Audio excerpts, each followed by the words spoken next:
Amis futurs rentiers, amis futures rentières, j'espère que vous êtes en pleine forme. Bon, sujet important aujourd'hui, puisque c'est vrai que je pense maintenant qu'à force, tu sais tout de ma méthodologie d'achat, je te parle également allocation d'actifs, mais il est temps, oui, il est temps aujourd'hui de se heurter à une question cruciale qui me fend le cœur à chaque fois. Quand faut-il nous séparer de nos petites actions? Bon, si je devais être pratico-pratique, je te dirais que face à une telle question, je te répondrais simplement que, eh bien, idéalement, il faut vendre quand tu as enregistré une magnifique plus-value sur le titre et que l'entreprise n'a plus aucune perspective de croissance. Oui, c'est ça l'idéal, mais en vrai, c'est quand même, tu te doutes, relativement compliqué à déceler, et c'est d'ailleurs pourquoi cette question figure logiquement parmi les questions les plus complexes à traiter pour les modestes investisseurs que nous sommes. Donc je te dirais que pour ce cas, ben, je vais simplement te partager ma petite méthode perso, hein, ça vaut ce que ça vaut, qui tu te doutes sera naturellement assez robotisé, parce que oui, tu le sais, j'aime pas réfléchir et je suis feignant. Bref, comme je te le rappelle à chaque fois, de qualité que je pense particulièrement indispensable pour le trading, et surtout qui me permettent, je te dirais, de mettre de côté pour moi le pire ennemi pour un investisseur, ses émotions. Donc tu vois, je te parlais lors de ma dernière vidéo d'une crise potentielle, tout ça, et donc il me semblait donc l'heure tout simplement d'effectuer une de mes trois règles d'or, c'est-à-dire qui s'appelle la réallocation d'actifs. En général, je l'effectue, si tu veux, une à deux fois par an, souvent quand les données comptables ont commencé à sortir, quand la bourse est trop haute et ou quand j'ai le temps et que je suis de bonne humeur. Bonne humeur, c'est plus rare, surtout le matin, et non caféiné. Je rappelle au passage, c'est important, je ne suis pas Warren Buffett, ni professionnel, ni champion du monde de trading, mais simplement un modeste investisseur qui essaie, depuis quelques années, comme toi, de faire fructifier au mieux ces petites économies qui sont quand même durement gagnées. Alors aujourd'hui, eh bien, qu'est-ce que j'ai fait d'extraordinaire? Pas grand-chose. J'ai tout simplement repris un magnifique fichier Excel configuré par un incroyable expert. Oui, être modeste, c'est important. Alors, c'est parti, je te remets donc à l'écran notre petit listing composant notre PEA commun. J'ai mis à jour nos petits cours 22 mars 2024, ce qui nous donne donc les petits résultats suivants. Je te rappelle que du coup, j'ai positionné le listing des actions que nous avons tradées depuis nos débuts, les dates d'achat avec le jeudi dernier, ST Microelectronics qui est venu compléter notre petit portefeuille au 5 février 2024. Ensuite, eh bien, j'ai repris comme date d'analyse le 22 mars 2024 avec les cours en vigueur, sauf pour le petit Ipsen, car on avait déjà tout acheté, mais aussi tout vendu dans la foulée. Quand il y a une opportunité, il faut savoir la saisir. Et aujourd'hui, avec la bourse qui s'envole, il fait quand même particulièrement moche dehors, il me semblait donc être le bon moment pour faire un petit point avec toi sur nos actifs afin de procéder tout simplement à la bonne petite réallocation nécessaire. Pour effectuer correctement cette petite réallocation d'actifs, et que je fais max une à deux fois par an, je cumule, si tu veux, quatre petits concepts pour réaliser cette opération. Premier concept, très simple, je constate les plus-values et les moins-values latentes de mon portefeuille. Tout con, mais quitte à vendre si tu veux, et s'il y a lieu de vendre, je te dirais autant le faire idéalement en ayant acté une petite plus-value, c'est toujours plus sympa. Et en général, d'aller piocher directement les infos sur ton site de trading préféré. Donc là, par exemple, ben, je vais dire que pour le TF Monde, qu'on avait vu le 24 février 2023, j'en ai acheté 10 pour un prix de revient unitaire, incluant donc les frais pour 400 euros. Voilà, je fais des petits arrondis pour éviter de m'embêter.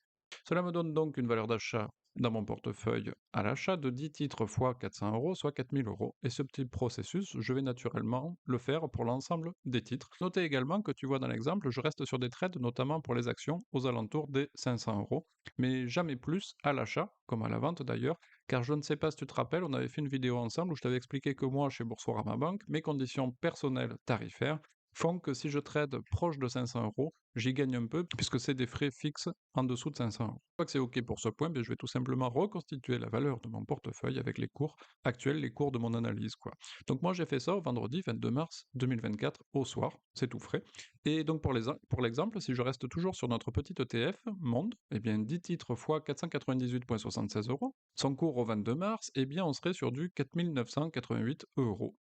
Donc ce qui est plutôt pas mal, ça nous fait une belle petite plus-value, et je vais donc procéder tout simplement de même pour l'ensemble des petits titres en notre possession. Point d'info, les dividendes, je les prends pas en considération parce que même si ça rajoute à nos petits sous-sous qu'on a perçus, ils iront gentiment dans mon portefeuille espèces et non pas titre. Pour déterminer la plus-value ou moins-value de l'attente, je vais simplement effectuer la différence entre les deux, entre mon portefeuille reconstitué à la date du jour et mon portefeuille reconstitué à la date d'achat. Et là, du coup, ça me permet de voir si on est plutôt bon ou plutôt mauvais sur nos titres. Et donc là, je vais simplement appliquer un code couleur automatique afin d'indiquer tout simplement que s'il y a une plus-value, on serait plutôt dans un cas de vente potentielle, donc en rouge pour mon indicateur, et je vais mettre par contre en vert si on est face à une moins-value, et donc pour laquelle je serais plutôt positionné à l'achat pour ce critère. Second critère que j'utilise pour effectuer cette petite réallocation d'actifs, eh bien je commence par repositionner, c'est important, mon allocation d'objectifs cible attendu. histoire de ne pas l'oublier. On avait parlé notamment sur notre première vidéo bilan trading.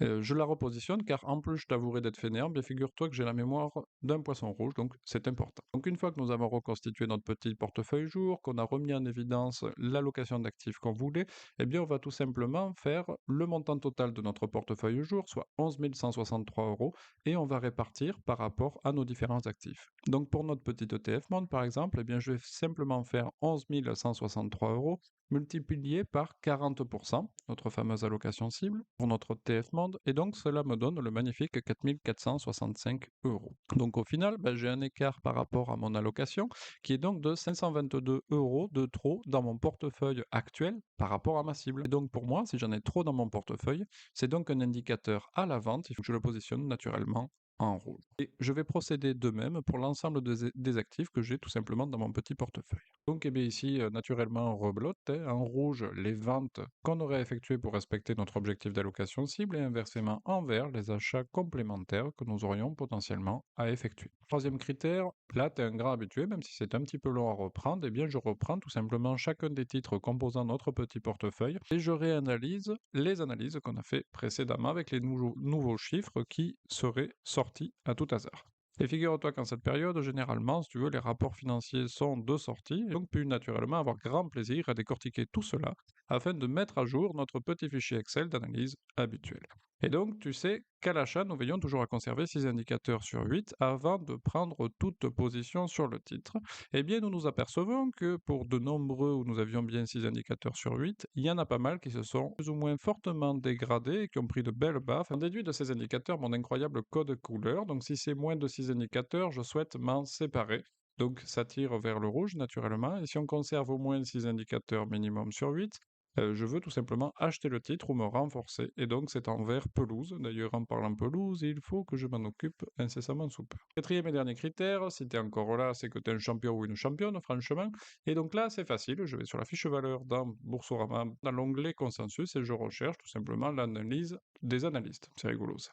Afin de vérifier tout simplement leur avis. Et donc, je note leur positionnement, achat, vente, renforcement et leur objectif de cours afin de faire, je te dirais, le petit calcul afin de vérifier le gain potentiel que cela pourrait me faire par rapport à la valeur d'achat de mes petits. Même si cette info est, je te dirais, plus complémentaire, je te dirais de manière générale que je vais simplement positionner ce petit code couleur sur l'avis général. Donc acheter, c'est en vert, naturellement, et renforcer ou vendre, c'est en rouge. Donc une fois qu'on a tous nos petits critères, ce que je vais faire, c'est simplement que je vais répertorier le nombre de critères qu'on a analysés pour tel ou tel titre, généralement 2 pour les ETF et 4 ou 3 pour les actions. Et si j'ai 100% de mes critères positionnés à l'achat ou à la vente pour un titre, il y a un petit code couleur là aussi qui ressort avec le vert pour l'achat et le rouge pour la vente. Donc une fois que j'ai positionné ça, je vais mettre à côté le rappel de mon allocation cible et ensuite eh bien, je vais en tirer les conclusions suivantes.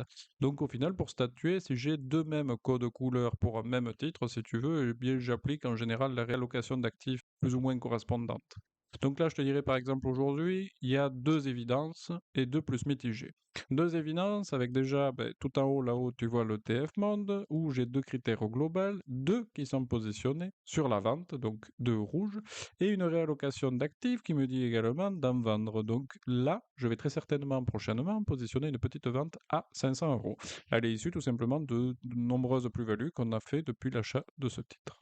Autre évidence qui va arriver, il va probablement me prendre pour un fou, d'ailleurs pas probablement mais certainement, mais j'ai remis 500 euros sur Téléperformance suite à sa baisse de cours récente et suite à l'analyse de son dernier bilan et compte de résultats que je trouve encore extrêmement sain. Mais promis, j'arrêterai là, je pense, avec ce titre, quand même, faut pas déconner. Et enfin, encore une fois, hein, ce n'est pas ma faute à moi, c'est les indicateurs. Donc deux évidences, comme je t'ai dit, la vente de l'ETF Monde, l'achat du titre Téléperformance, et ensuite, quelles sont les autres conclusions que j'ai tirées? Eh bien, je t'avouerai que déjà, il y a Rexel. Et oui, parce que Rexel, tous les indicateurs me poussent à me dire qu'il faut vendre, sauf l'allocation d'actifs cibles qui me dit non, mais c'est bon, tu es dans les clous, tu peux rester. Néanmoins, avec quatre indicateurs qui me disent de vendre, que ce soit les indicateurs du compte de résultat, l'avis des experts, plus-value qu'on a constaté, tout ça, eh bien, je te mens pas en te disant que je vais très prochainement me séparer du titre afin d'encaisser les petites plus-values qu'on a effectuées. Et le petit dernier, qui se voit encore moins, je te dirais, que Rexel, c'est tout simplement Stellantis. Et oui, pourquoi je vais faire quelque chose sur Stellantis? Ben pour plusieurs raisons. La première, c'est que je suis comptable avec une culture plutôt montagnarde, voire paysanne. Quelques années également qui ont été passées en Auvergne, donc tu vois, ça n'a pas arrangé le tout. Et donc j'ai toujours deux dictons, je te dirais, qui tournent en boucle dans ma tête. Le premier, c'est un tien vaut mieux que deux, tu l'auras. Et le deuxième, c'est les arbres ne montent pas jusqu'au ciel, la bourse est faite du même bois. Donc tu vois, même si les perspectives demeurent très bonne pour Stellantis. Il faut noter que nous avons enregistré quand même près de 43,25% de plus-value sur ce titre et depuis juste 5 mois, donc bon, c'est quand même plutôt intéressant. À titre individuel, effectivement, si je te le montre en image, un extrait de mon PEA, je suis à plus de 100%. Donc tu comprends que j'ai naturellement allégé ma petite position sur ce titre, et histoire d'acter à un moment une plus-value tout simplement bien réelle sur le titre. Et voilà, je crois que je t'ai tout raconté pour cette petite vidéo spéciale vente, mais rappelle-toi toujours que les plus-values ou moins-values latentes n'existent pas concrètement et seules comptent, bien entendu, les plus-values bien réelles. Donc parfois, eh bien, il demeure, il me semble important de savoir acter ses positions et récupérer en tout cas quelques plus-values bien réelles pour le coup. D'ailleurs, je ne recommande jamais de se séparer complètement d'un titre, surtout s'il semble être promu un bel avenir, mais surtout, je te dirais de savoir alléger ses positions sur ce titre pour acter ses plus-values réelles à un moment donné et laisser courir tout simplement ses plus-values latentes et conserver quelques petits dividendes au passage. D'ailleurs, en parlant plus-value réelle, on en est où là concrètement ensemble? Eh bien, sur notre petit PEA commun, ouvert le 24 février 2023, nous avons donc enregistré en plus-value réelle sur une base de trade de 500 euros, une plus-value réelle sur Ipsen, 500 euros x 10,19%, soit une plus-value d'environ 50 euros. Allez, une plus-value réelle sur notre petite ETF Monde de 500 euros x 25,93%, soit 129,65 euros. Une plus-value réelle sur notre petit Excel, puisque, ben, oui, on va malheureusement s'en séparer. Donc 500 euros x 16,51%, soit 82,55 euros.